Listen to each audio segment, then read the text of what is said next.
Hello दोस्तों, कल हमने भाई स्टार्ट किया था अपना टॉपिक शेल्टर बसेरा ऊंचाई पर। आज हम भाई इसी को आगे कंटिन्यू करेंगे। और सी टेट में आपकी 30 नंबर की ईवीएस आती है। कितने नंबर की? 30 नंबर की। और 30 में से भाई 15 नंबर की आपकी एनसीईआरटी आएगी और 15 नंबर की आएगी आपकी पेडागोजी। हम इस 15 नंबर को पक्के कर रहे हैं भाई। कितने नंबर को? 15 नंबर को। और एनसीईआरटी की थर्ड, फोर्थ एंड फिफ्थ ये हम कर रहे हैं भाई अपनी फिल्टर सीरीज में।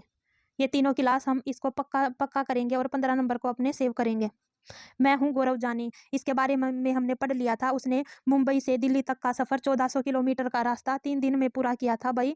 और ठंडे रेगिस्तान के बारे में हमने देख लिया था। लेह लद्दाख के घरों की विशेषता देख ली थी। ये कैसे होते हैं भाई? 2 मंजिला होते हैं और पत्थरों और लकड़ी से बने होते हैं, ठीक है।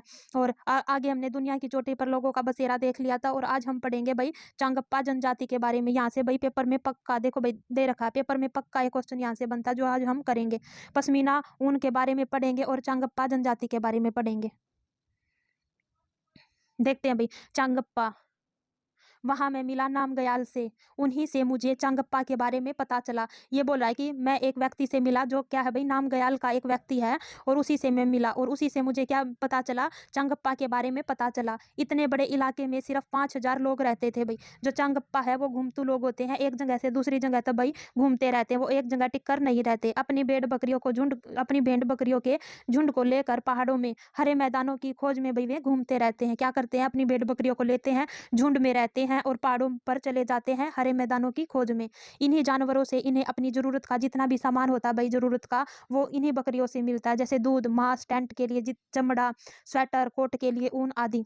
जो भेड़ बकरियां हैं, भेड़ बकरियां ही इनकी सबसे बड़ी पूंजी हैं। जितना भी इनको सामान मिलता है क्या है? भेड़ बकरियों से ही मिलता है। इसलिए वो क्या क्या कह रहे हैं? इनकी सबसे बड़ी पूंजी इन्हीं को बता रहे हैं। जितनी भेड़ बकरियां होंगी उतना ही परिवार का स्तर ऊंचा होगा। चांगप्पा एक खास तरह की भेड़ पालते हैं। क्या है भाई? ऐसी वैसी भेड़ नहीं, एक खास तरह की भेड़ होती है। और जिनके बालों से क्या होता है? दुनिया की जो मशहूर पश्मीना ऊन है वो बनती है। जितनी ऊंची जगह होगी भाई, उन बकरियों के जो बाल होंगे उतने ही ज्यादा होंगे और नरम होंगे। इसलिए चांगप्पा इतनी मुश्किल हालात में भी इतनी ऊंचाई में रहना पसंद करते हैं। और यहाँ यही इनका क्या है भाई? असली जीवन है।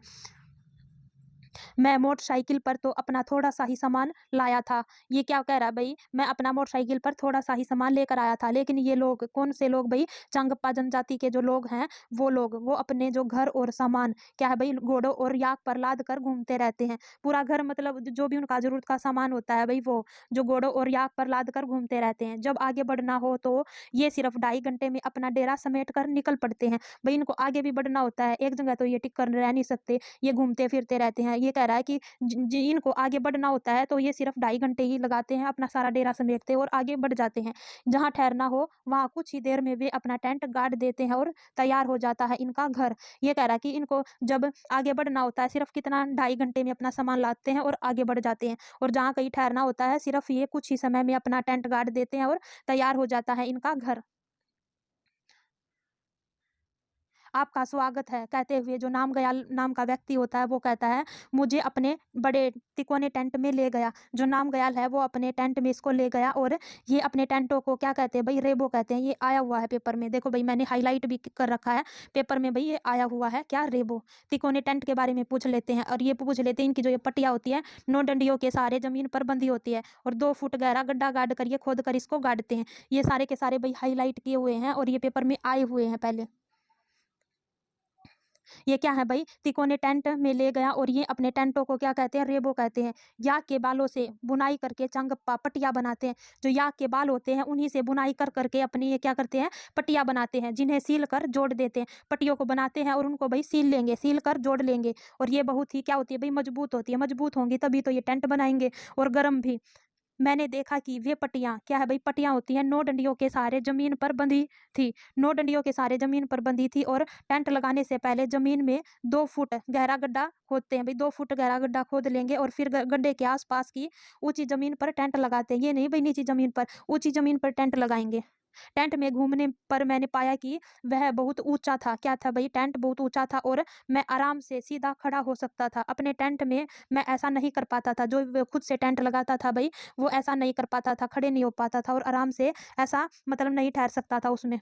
रेबो अंदर से मैंने मुंबई वाले फ्लैट के एक कमरे जितना बड़ा था। जो भाई रेबो होता है, जो ये तिकोना टेंट होता है, उसके बारे में बता रखा है। वो जब मुंबई में रहता था तो उसके फ्लैट के एक कमरे जितना बड़ा था भाई ये रेबो टेंट। 2 लकड़ी के बड़े डंडों के सहारे खड़ा था। रेबो के बीचों बीच एक खुला क्या था भाई, छेद था, जहां से चूल्हे का धुआं बाहर जा सके। नामग्याल ने बताया कि इनके टेंट का जो डिजाइन है वो 1000 साल से पुराना था। ये भाई बहुत इंपॉर्टेंट है, इसको आप अपने को नोट्स में लिख लेना। क्या है भाई, 1000 साल पुराना, 1000 साल से भी पुराना भाई ये इनका टेंट का डिजाइन है, ये पूछ लेंगे। रेबो के पास ही भेड़ बकरियों को रखने के लिए जगह थी, जिन्हें क्या कहते थे, लेखा। ये भी बहुत इंपॉर्टेंट है भाई, ये भी पेपर में आ चुका है। लेखा की दीवार पत्थरों और जो चट्टानों को एक दूसरे पर रख कर बनी थी भाई। जो लेखा था, लेखों की दीवार किस किस से, पत्थरों और चट्टानों को एक दूसरे पर रख कर बनी थी। हर परिवार अपने जानवरों के झुंड पर पहचान के लिए खास निशान बनाता था भाई। भेड़ बकरियां तो एक जैसी होती है, लेकिन उनको पता कैसे चलेगा? वो क्या करते थे, खास तरह का एक निशान छोड़ते थे उन पर। रोज सुबह झुंड को लेखा से बाहर निकाल कर भाई, जितना भी भेड़ बकरियों का झुंड था, रोज सुबह क्या करते थे भाई, लेखा से बाहर निकाल देते थे और गिन कर चराने ले जाते थे। और ये सारे के सारे काम कौन करती थी? उनकी औरतें करती थी और जवान लड़कियां हर रोज ये काम करती थी, किनको? भेड़ बकरियों को चराने ले जाती थी। देखते हैं भाई, सी टेट का फेवरेट क्वेश्चन यहाँ से बनता है भाई। दुनिया में मशहूर पश्मीना पश्मीना शॉल के बारे में देखते हैं भाई। पश्मीना शॉल में 6 स्वेटरों के बराबर गर्मी होती है, ये पूछ लेंगे, पहले भी पूछा गया है। 6 स्वेटरों के बराबर गर्मी होती है। इतनी गर्म पर मोटी बिल्कुल नहीं, इतनी गर्म होगी लेकिन भाई पतली होगी, मोटी बिल्कुल भी नहीं होगी। यह पश्मीना बनता है पहाड़ी बकरियों के एक खास नस्ल से। ये जो चंगप्पा लोग ये भेड़ बकरियां पालते हैं भाई, और 5000 की मीटर की ऊंचाई पर रहते हैं, भेड़ बकरियों को पालते हैं। इन्हीं बकरियों से ही क्या बनती है भैया, पश्मीना ऊन बनती है, जो लगभग 5000 मीटर की ऊंचाई पर रह सकती हैं। यहाँ सर्दियों में तापमान कितना रहता है भाई, 5000 मीटर की ऊंचाई पर बता रखा है। यहाँ सर्दियों में तापमान 0 डिग्री सेंटीग्रेड से भी बहुत कम, मतलब -40 डिग्री सेंटीग्रेड तक चला जाता है। इतनी सर्दी से बचने के लिए बकरियों के शरीर पर बहुत ही बारीक और नरम बाल उगाते हैं, जो गर्मियों में झड़ जाते हैं। ये बाल बहुत ही पतले होते हैं, इतने पतले कि बकरी के 6 बाल मिलाकर तुम्हें सिर के एक बाल की मोटाई के बराबर होंगे। जो हमारे सिर के बाल होंगे वो भाई इसकी एक सिर के सिर के एक बाल की मोटाई के बराबर होंगे भाई 6 बाल उनके। इसलिए पश्मीना शॉल को मशीनों द्वारा नहीं बनाया जा सकता।